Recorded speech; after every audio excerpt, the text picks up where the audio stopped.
Ives, you were the director of photography on Stranger Things, which is one of the breakout hits of this season. I want to start by asking, when you were working on the show, were you aware that you were making something that was going to have such a broad appeal? And I mean, how do you account for the success of this show? No, I think the success of the show has been overwhelming to all of us, frankly. We all believed in the show, and that's why we are a part of it. And we felt like it was something very, very special, but you can never predict the sort of success that we've had on this show. And I think that all of us, and I think the brothers agree with this too, we're in this little bubble in both seasons, 1 and 2, where we're just creating this thing and we're putting our hearts into it and hoping it gets accepted out there. And it's just really difficult to really appreciate. I mean, I can appreciate it for sure, but to understand, that it's really gone into this sort of worldwide phenomenon. I'm super, super grateful.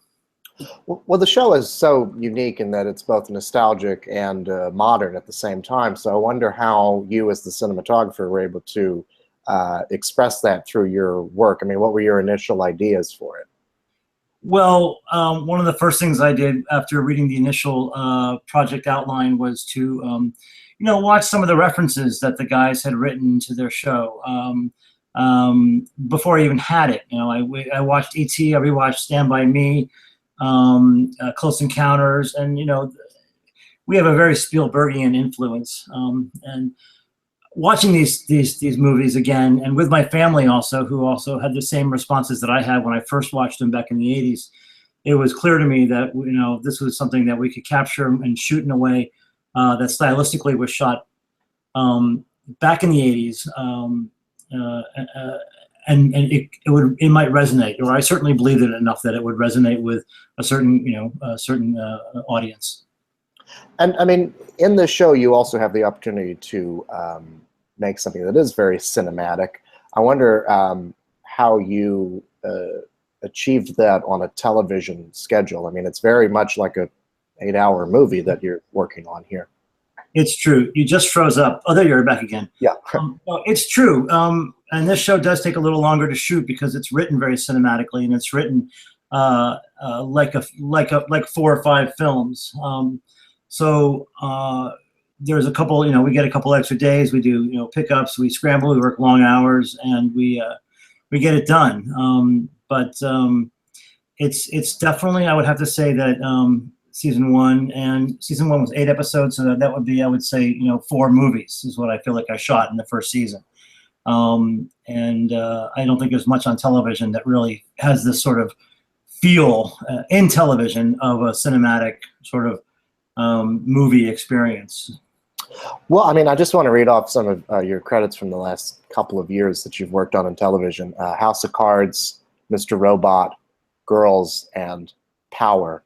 I mean, you really do go from project to project, and they're all very unique and different. I wonder, I guess, number one, is it a good time to work in television? And number two, I mean, how do you go about finding what's appropriate for each of these projects?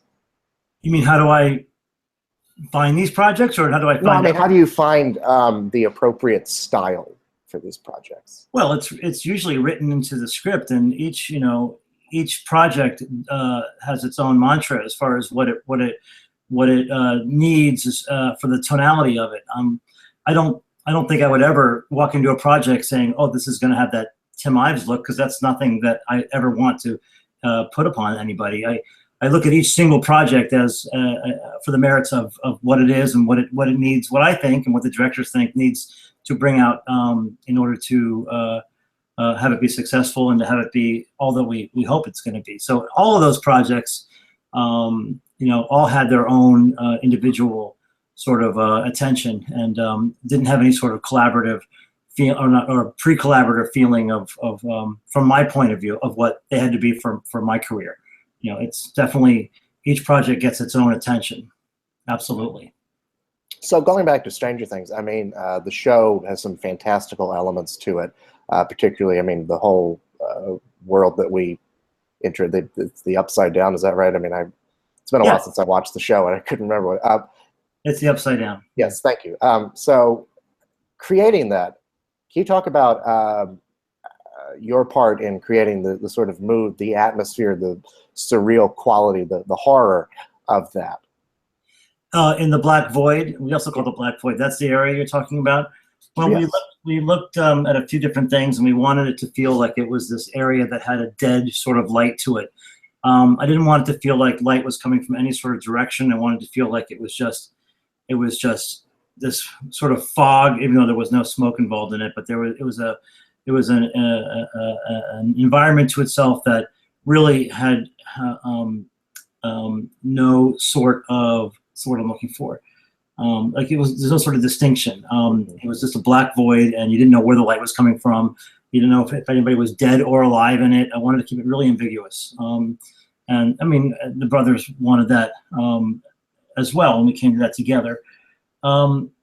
So we just used very diffused light from above. I mean, I don't know if you're looking for technical thoughts. Oh, sure, yeah, please do. Yeah.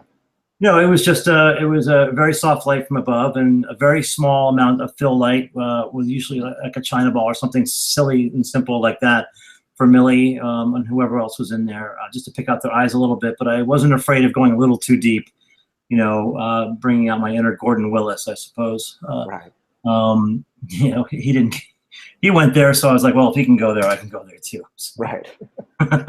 Now that you mention it, I do sort of see the comparison there. Especially, I mean, you know, you're dealing with shadow and we're embracing the shadow element of it, and it's supposed to be, you know, horror, fantasy. I mean, look at all these genres. It's family, it's horror, it's fantasy. Ultimately, though, we want to have the heart in there too, so you don't want to lose the eyes all the time. But that was an environment where we felt like we could be a little more, you know, a little more moody for sure.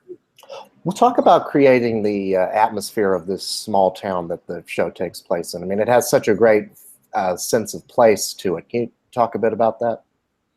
The exteriors, you mean? Yeah, sure. I mean, you know, it's very. It has a great sense of place too. The show has a great sense of place and a sense of feeling to it. You know what I mean? Well, Chris Trujillo is our production designer, and he brought just absolutely so much to it. He and Jess Royale, Royal? I'm not sure how she pronounces her last name, but you know, it's the show and everything that we did on it is a full-on collaboration, and the production design of it really helped to bring out what you're talking about.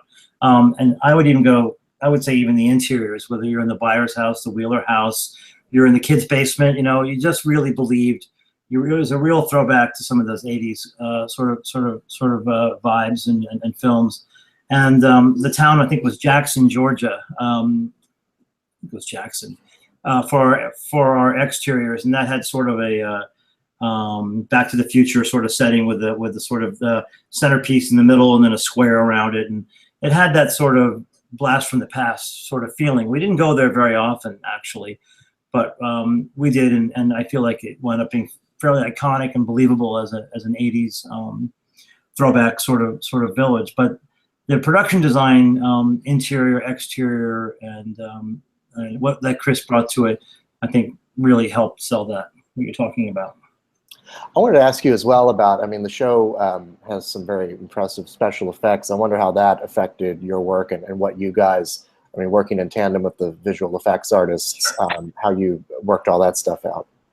Well, we Mark Colby was our VFX guy on season 1, and we had a lot of the mantra of what Spielberg had in Jaws, you know, and I think he was forced to do it because the shark wasn't working, but we all appreciate not seeing the shark until the end, because it just, not seeing it, we all realized, scared us more than actually seeing it. So we didn't really want to see the monster too much in season 1. We just wanted to allude to it. And we used a lot of smoke, we used a lot of fog to sort of create mystery, even in the woods, and we didn't really explain it, but we just did it because it looked cool. And it does, yes. And the VFX part of it, we had a practical monster at times. We shot him a lot of times, which was primarily in scenes like when he comes through the wall in the Byers house, when he is in the Byers house hovering over the character Jonathan. And we shot it, I looked at Alien, Ridley Scott's first Alien film, a lot for putting things in contrast and not seeing too much of something, but more alluding to it. And we believe that the fear came when you couldn't really make out what was about to attack something. It was scarier, sort of seeing it in silhouette, or even less detail than it was scarier seeing the whole thing like in its glory, all lit up. And one of the unique things about this show is that in the first season, you're only working with the Duffer Brothers and Sean Levy as the directors. I wonder what that kind of consistent vision throughout gave to the show and gave to your work. There's no doubt. I mean, Todd Campbell shot for Sean Levy in episodes 3 and 4 last year and did a great job. And Sean is the main producer of the show and is fully 100% in tune with the Duffers. And just having the Duffers and Sean together, and Todd, who I'm friends with and has done a great job at Mr. Robot as well. He came in full on, like, being a part of it and right in with what we wanted to do. And I think that it really helped. And it was hard having the Duff, having a single director as far as prepping and getting to the next episodes. It was a lot of work, but ultimately I think it was completely rewarding. As far as the show having a sort of one viewpoint, it does feel like it's told from the viewpoint of a singular viewpoint, I should say. Yeah, I think you don't get that too often because usually you need a lot of directors, but to cover a whole season. But in this case, we had the Duffers doing most of it, and Sean was there to pick up what we couldn't get, and obviously, did a fantastic job. Absolutely. Now, have you finished work on season 2 yet, or are you currently? Yeah, we wrapped about a week ago. I'm just back from New York here in my wife's studio. I don't know if this is going to be seen by anybody here, but it's it's kind of junky, but it's her studio. So my other laptop doesn't have audio, so I'm using her computer. But anyway, yeah, we wrapped about a week ago. I know that you can't spoil anything for us, but if there was anything that you could say that we could look forward to, what would that be? Barb is dead. Okay. I figured as much. Yeah, I mean, I think the show is it's bigger on scope, it's bigger on heart, it's bigger all the way around, and it's not going to fail our fans.